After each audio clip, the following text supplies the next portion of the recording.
My beautiful masterpieces, it's been a while. How have you been? Today we're talking about Saint Satine. Now before anyone starts typing a whole essay in the comments, take a deep breath. This is not a hate video. I am not here to drag the members. I'm here to side-eye the situation. There's a difference. The girls, leave them alone. The management, pull up a chair. We need to have a conversation. Because I've been sitting here like, am I the only one confused? I swear every time I looked away for 5 minutes something changed. From the name change, to a member change, and to a concept change to fit the youngest member. I felt like I needed patch notes for every direction they wanted to take. If they wanted to be the opposite of one direction, just say so. It feels like any new statement would look like this. Saint Satine Update 127, new announcement. New plan. Everyone is confused. Like, hello. How is anyone keeping up with this? My first red flag.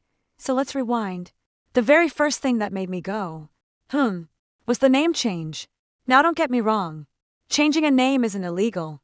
Nobody's going to jail. But for me, it made me wonder, wait, did we know what we were doing before this? Because if I'm introducing a brand new group, I want people to immediately recognize the identity.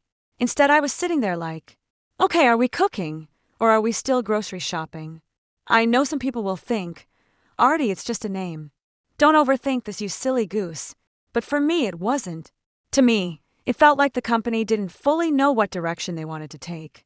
It felt like they were still figuring things out while asking fans to get invested. And that's important because your group's name is one of the very first impressions fans have.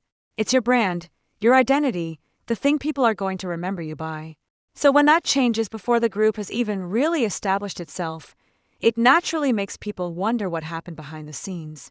I'm not saying there couldn't have been a valid reason for the change. There very well could have been. But as someone watching everything unfold from the outside, it made me question how solid the overall plan was. It was one of those little moments where I thought, okay, if this is changing already, what else is still up in the air? That was honestly my first red flag. After that, I just kept noticing little things that made me less confident. Management. My biggest issue has always been the management, not the members. The management.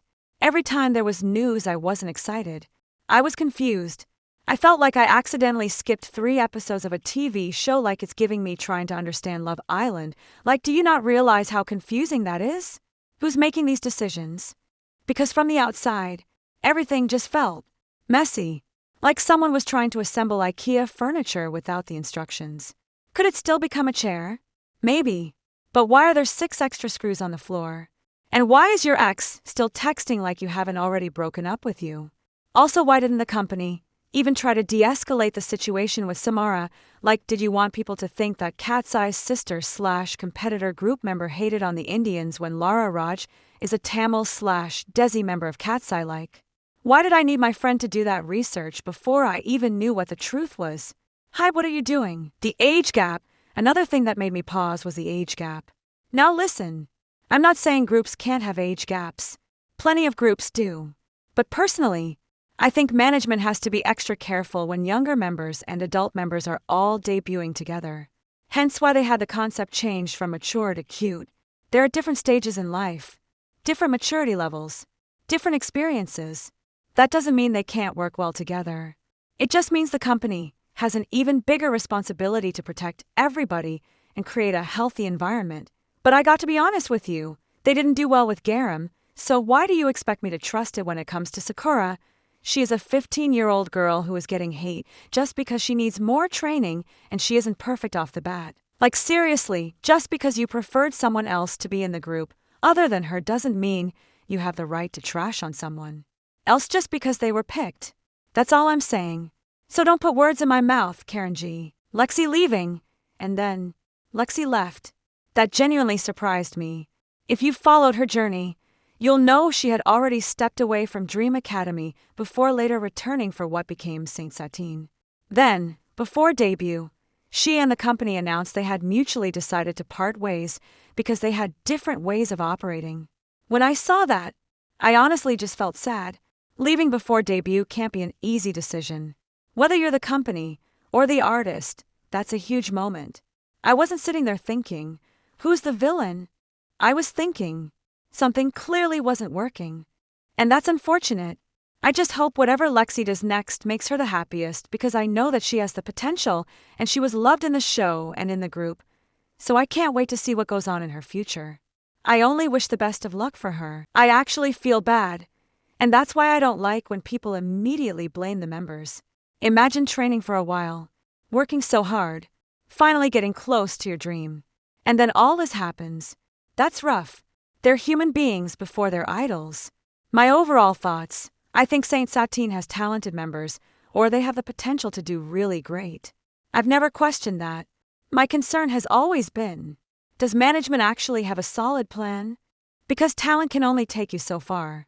If the people behind the scenes keep making questionable decisions, the members are the ones who have to deal with the consequences. It's kind of like giving someone a Ferrari and then telling them, good luck finding the steering wheel. Like, what are we doing? Ending. So that's where I'm at. Could I be completely wrong? Absolutely. I'd actually love to be wrong.